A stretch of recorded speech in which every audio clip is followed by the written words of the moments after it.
Hey friends, it's Laura with Laura's Handmade Haven. Welcome or welcome back. I'm so glad you joined me today. We're continuing on with our Let's Bake Quilt Sew Along, and this is week 11. I cannot believe it. We only have one more week to go and our quilt top is going to be together.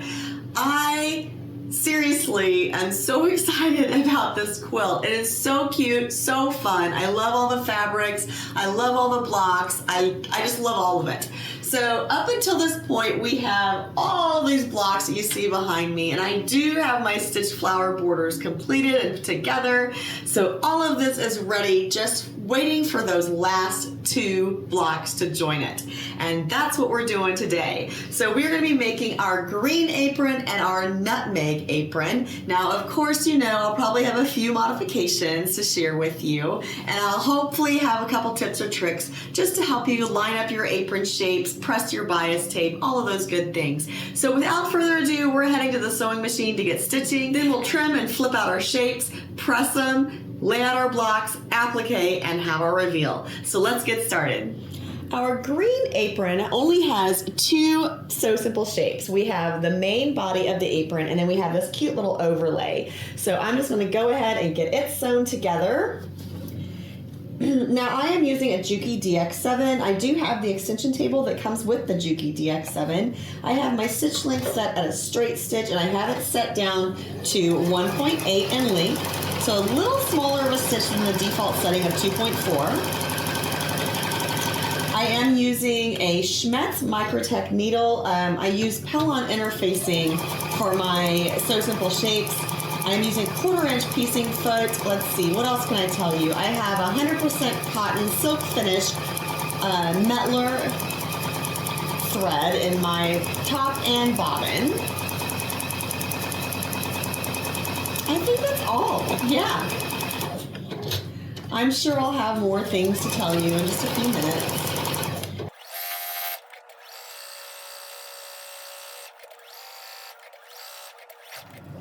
Our nutmeg apron has two cute little pockets on it, and as I've told you many times during this sew along, I am using scraps. So I have both of my little pockets on this little L-shaped scrap just because I wanted to, you know, just use my scraps up and be able to use what I wanted. So I love this little red fabric, so I just decided I would use this little scrap up to do my little pockets.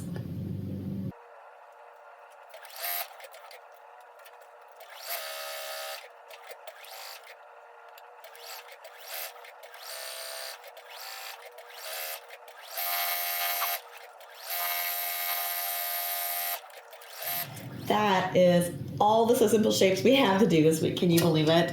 Crazy, crazy, crazy. All right, so let's get these trimmed up.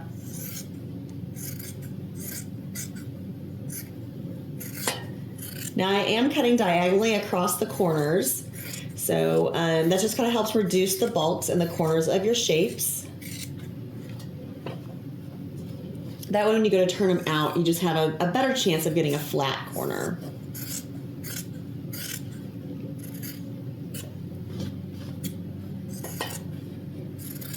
Had a couple of you ask me about these little metal buckets that I have sitting on my table.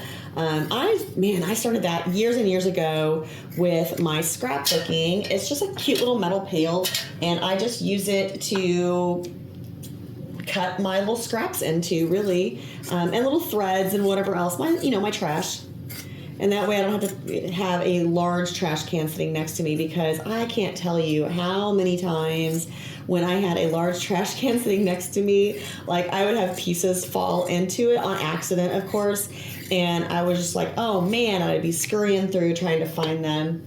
So I just kind of got into the habit of keeping this little metal pail on my table instead.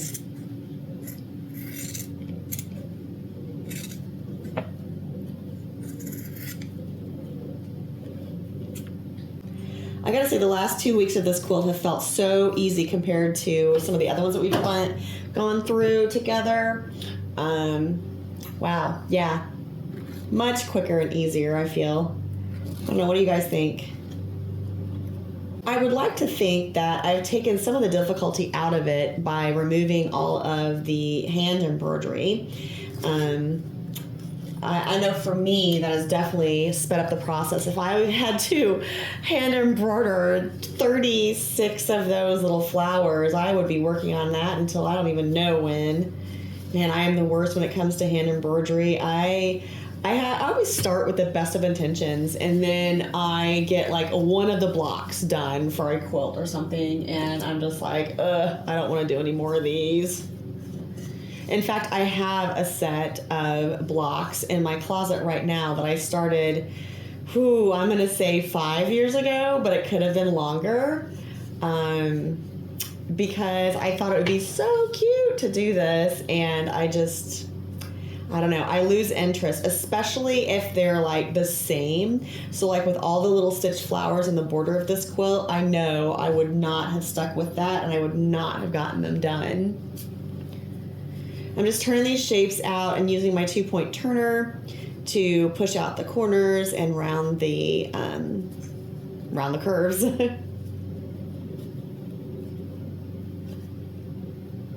And you do want to push against the fabric, not the interfacing on this.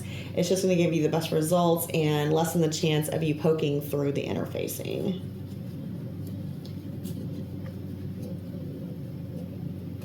This is going to be basically the same process as last week. Now, we have little pockets on this one apron, so it's a little different, but it's the same basic concept. So if you watched the video last week for the 2 aprons, then you are already a pro.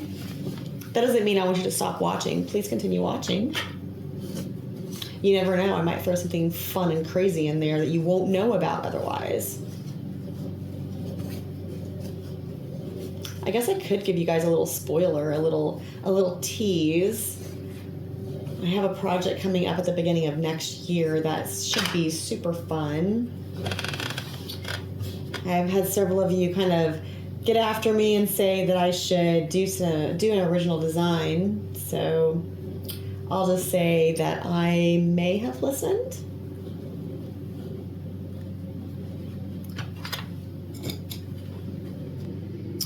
I'm going to go ahead and press out all my shapes, and then we'll make our bias tape and lay out our blocks. We will be using our 3/8 and 1/2 inch bias tape makers again this week. So grab those if you haven't. Oh, these little aprons are so, so cute.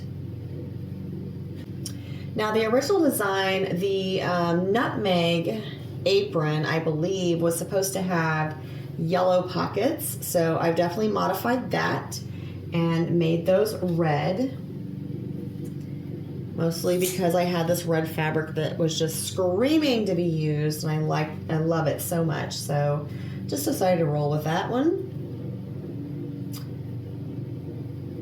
Now the little ties for the Nutmeg Apron are the nutmeg color.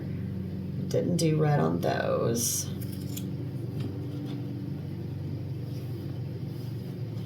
And just like last week, we're going to spray these a little bit with some Best Press before we run them through our bias tape makers, just to make sure we have a really nice, crisp bias tape. What kind of iron do you guys use? I really do love my Aliso. It was actually a gift from a lady in the guild that I am a member of.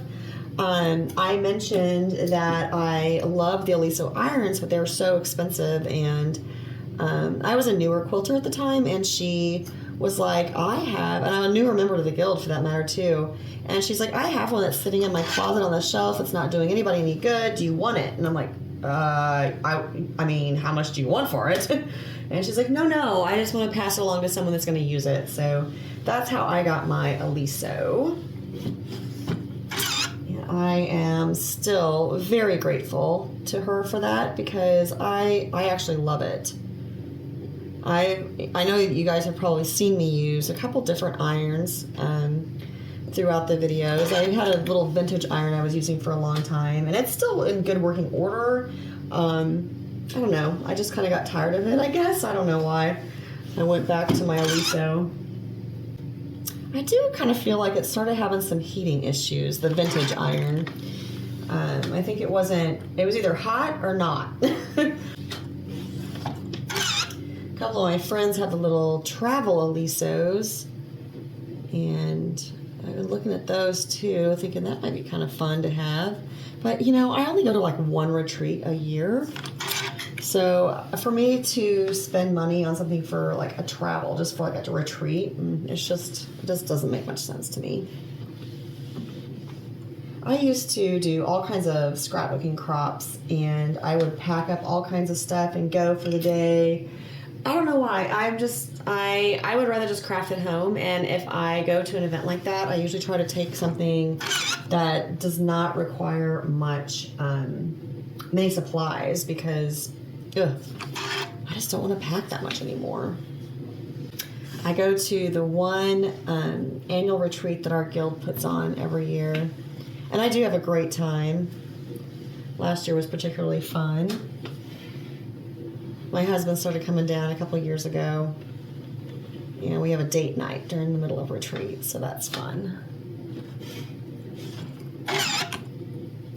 All right, so I'm just pressing a curve into the strips, the 3/8 an inch strips, and these are going to be used for our apron strings. Quit my chattering and start talking about what I'm doing, huh?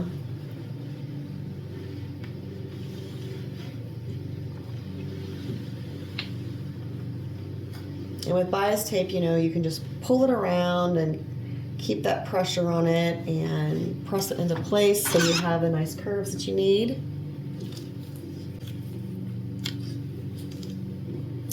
We're going to do our nutmeg apron first. Just going to give the background a little bit of a press. Get our glue going. These really do seem so simple compared to some of the other blocks we have done. All right, I want to make my pockets, I want to make sure my pockets are level and it's kind of evenly spaced. Maybe we're going to go here, maybe. This would be 1.25 inches in. That would make this one right about there. That looks pretty cute, right? I think that makes sense. Yep. That's where they're going. Now, if you want yours to be exactly like the original design, then check out her blog post. Now remember, these blocks are supposed to be 8.5 inch across. So I'm just going to center this on here so I can draw my little apron string lines. And I really am just doing these kind of freeform, I guess. That's 3/4 inch, 3/4 inch.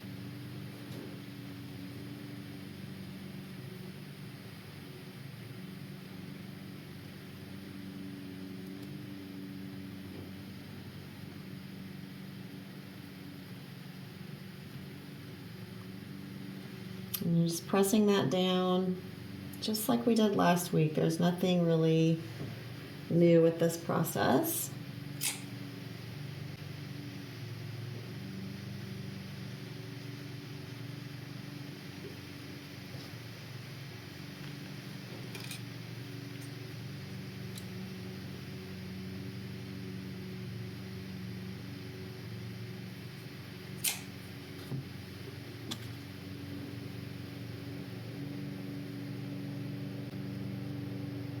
I'm really just being lazy and not getting it from the bottle. That's what I'm doing. I'm just wiping a little glue off of the fabric instead of getting it out of the bottle.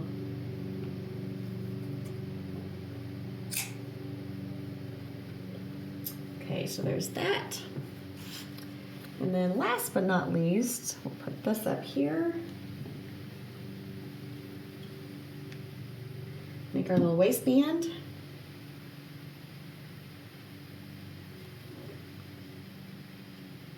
And if you saw the video last week, then you know that I'm just kind of using this. I'll use my ruler as a little guide.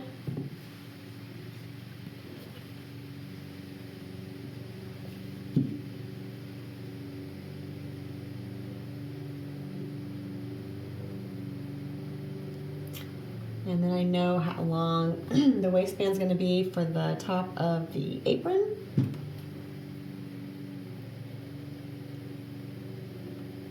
I glue it onto the top of the apron, but I leave those ends loose so I don't have to, so I can flip them back when I'm appliquing. So here's the first one, and it'll be ready to applique. All right, just like before, I am using a zigzag stitch, and I have adjusted that down to 1.8 wide and 0.9 long. So it is a very small zigzag, and I'm just going to use my clear presser foot and run along the edge of my shapes of my bias tape and applique my little apron into a block.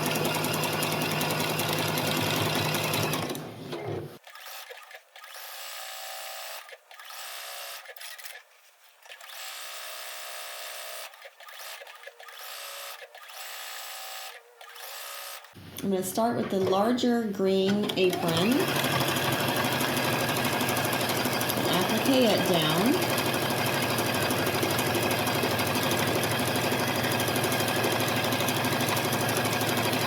Now if you're newer to applique and you're worried about any puckers or bunching forming, you can definitely start with the smaller piece in the middle. Kind of like we did with the donuts, to start with the smaller shapes in the centers first and then work your way out. You could definitely do that. Now I'm going to applique the smaller of the apron pieces down, and then we'll finish up with appliquing down the waistband. Now just to add a little bit of a different feel to this apron, I am running my zigzag right on the inside of the edge. So instead of it being like a true applique piece, it's going to be more of a decorative stitch on top of it. And I can do that because with the interfacing method of applique, I have all finished edges. There are no raw edges, so you don't have to be right on the edge of the piece. You just have to sew it down. All right, now let's grab our nutmeg apron. Now with this one, I am going to do the apron strings first, but then I am going to do the pockets before I do the large apron piece.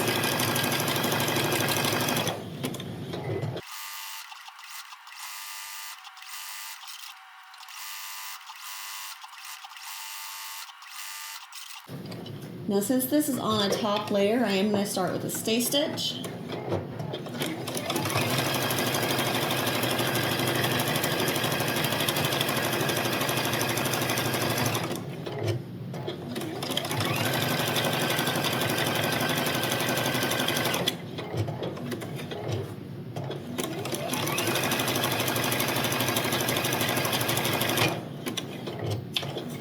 And we'll end with a stay stitch as well.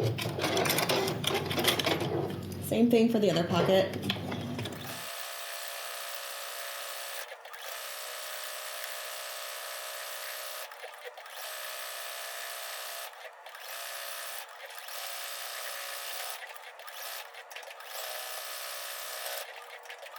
Let me get these pressed, and then I will meet you at the cutting table.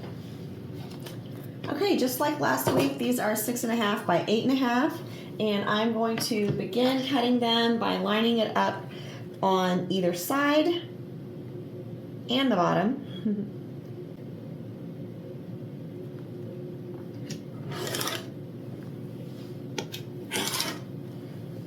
We'll cut 3 sides, and then we'll flip the block around to cut the final side. This is the last applique block we have to do for the Let's Bake quilt. This is so exciting.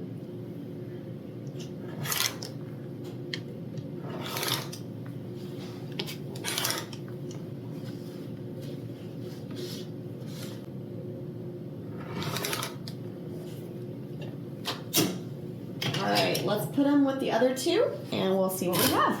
I don't know about you, but I think we have a super cute column to add on to our main quilt top center. This is going to be So cute. So I'm just going to tell you, you're going to sew your spoons together, sew them to your oven mitt, sew your milk to your cupcake, and then just sew on down this column, and then sew it to the right hand side of that main quilt top center, and you will be ready to start putting your borders on.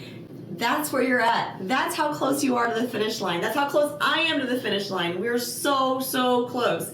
Thank you so much for going along on this journey with me. I really appreciate your comments and suggestions. So make sure you keep leaving those down below this video as well. Until next time, find joy in all you do. Carve out some time for crafting and creating. And remember, it's always better when you make stuff up.